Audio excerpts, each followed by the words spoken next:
Greetings from WBCS Neo. Please like, subscribe, share, comment below if you like.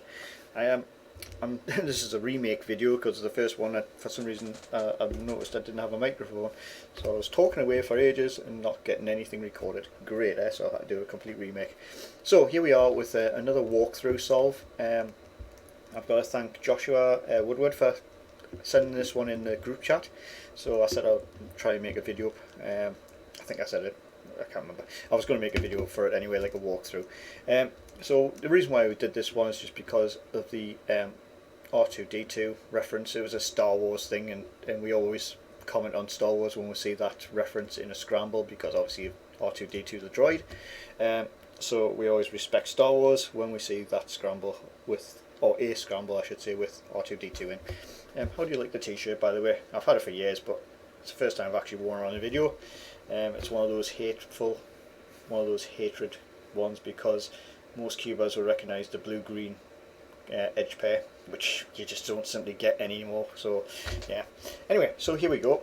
So I'm going to do the Scramble, and then we'll go through the solve as we progress. In this case, it was a rotationless solve, so I didn't have to rotate the cube other than facing blue basically to start off with, but that's not a rotation as part of the thing. It doesn't matter how you put the cube down, because that's how you start. Okay, so we'll put the Scramble in first, which is, oops, God, that's a good start, isn't it? F2, L, F2, R2, D2. That's the Star Wars. I'm not going to do my Chewy thing, so R prime, D prime, B prime, R prime, F prime, L2, D, B, L2, U prime, B prime, D2. Okay, I'll have a quick look because I know what I recognise, because I've done this like loads of times to get me notation right.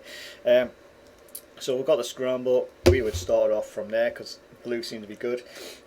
Josh originally posted the 4 move cross, so good shout to him.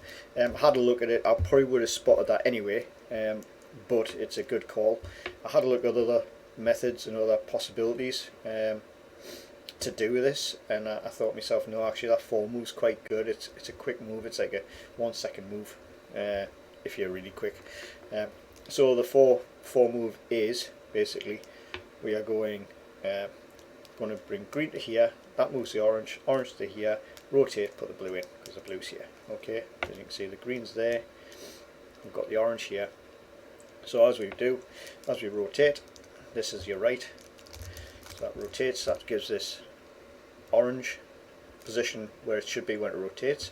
So we put the back in, so that's a B prime, and then we do, our red's already in, so that's great. So we do a D and we insert with an F prime, and that gives us the cross, which is good. I know Josh went a different way with his. I think he got a 56 solve count on his.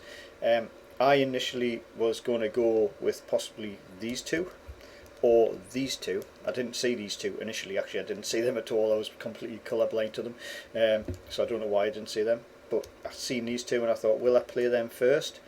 And then I noticed he had moved and he had rotated, so I thought, oh well, there's a nice pair there. So from here I've done a U to get the pair up, as you can see there. Now I just want this into here, into this corner, which is nice. So I would just do this. You could do this 2 ways.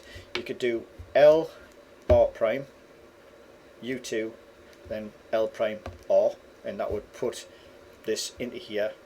The plus I didn't see when I mentioned before, I didn't see this initially. I still hadn't seen it to this point when I'd done this rotation. And of course if you do the other option, which is the same thing as the LR, it's just it basically stops you doing this and doing this. So if you do an M prime B2 and then M, and what that does is that puts your red greens in, and it also lines up this orange green pair straight away, which I didn't see initially. I was like, where did that come from?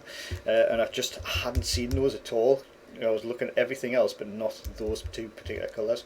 So from here I would do a B prime, a U2 B, and that puts those 2 in. From here I spotted the blue orange, and I was thinking, where's the blue orange corner, which is here, because I spotted the red on this side. So I thought, well, we know that's yellow, that's got to be a white, so it has to be that one.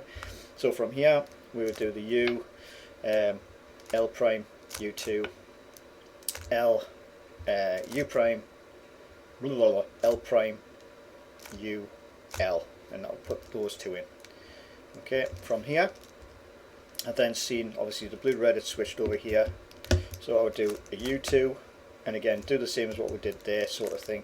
So bring that round. However, before I put this in, which I would have done just by doing that, okay, I spotted we have what I call the dot of death, the DOD, the dot of death, dun dun dun. We don't like this because there's that many permutations to work this out to do the full top. So we would normally sledgehammer from here, and this is a perfect opportunity because this just needs to go into there, which is a sledgehammer, and that gives me a partial cross, which is much better to work with than dot, and that's why we see a dot before we finish the last pair insert. We'll make sure we haven't got a dot on there. If you don't, it means you've got to do something either corners or depend on what OLLs you know. If you know the OLLs for dot, it's just a rigmarole to sort it out, and that's why people try to avoid it. From here I would do U2, get me cross in, see what I get. In this case I've got a bonus which you wouldn't believe. U it to fix it, so I'll get me headlights. Okay, that's great. So from here we've got a CMLL, or the only one I know as far as I remember. So now I do know I think I know a couple of soon CMLLs, and basically what they are is they are ways of getting this top layer and putting the pieces in the right orientation as well as the right location. So these are going to rotate by one. So this is obviously red, blue, yellow needs to go in there, this one goes in here, and this one goes in there. So to do that, it was the finishing, so it was that one, that, and that,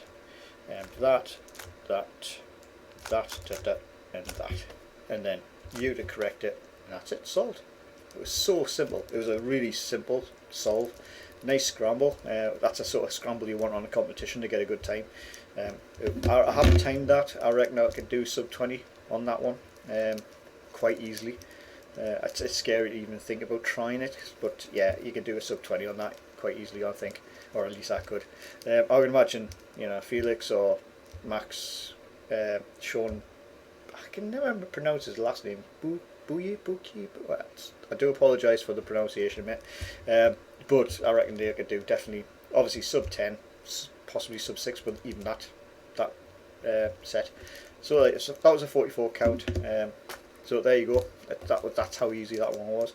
It's a nice little scramble. The reason why I did the M and B moves and stuff as well is I know a lot of people say, oh, we should avoid F and B's and stuff like that, but you only avoid them because you're not good at them.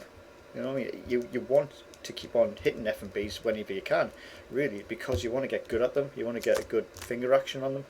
If you can get a good finger action, mine aren't that great, but I can still do a good double, you know, from the back just by doing a bit of a rotate. So you're technically doing a B as like a U, and then put it back down. So you know what I mean. So you're doing that technically, but if you do a slight angle to it, it doesn't really count. Okay, but there you go. That's it. That's the scramble solve. You've seen how quick it was. I had a look around at it, and to be fair, there wasn't much else you could do better than that. It was quite. I mean, if you can, give us a comment with the algorithm that you've decided to use, a set of algorithms, I should say, and we'll have a play with it and see what it looks like, see what we missed, sort of thing. Because you know, different eyes, different solving techniques can see different patterns better. I would imagine, you know, Zemdegs and stuff where you're like, well, why didn't you do this and do this at the same time and stuff? Because we're not at your level, mate. That's why. That's why we didn't do it like you. Okay, so there you go. Good little solve. I hope you enjoyed it. Like I say, share, comment, like, subscribe, please. Okay, see you later. Bye.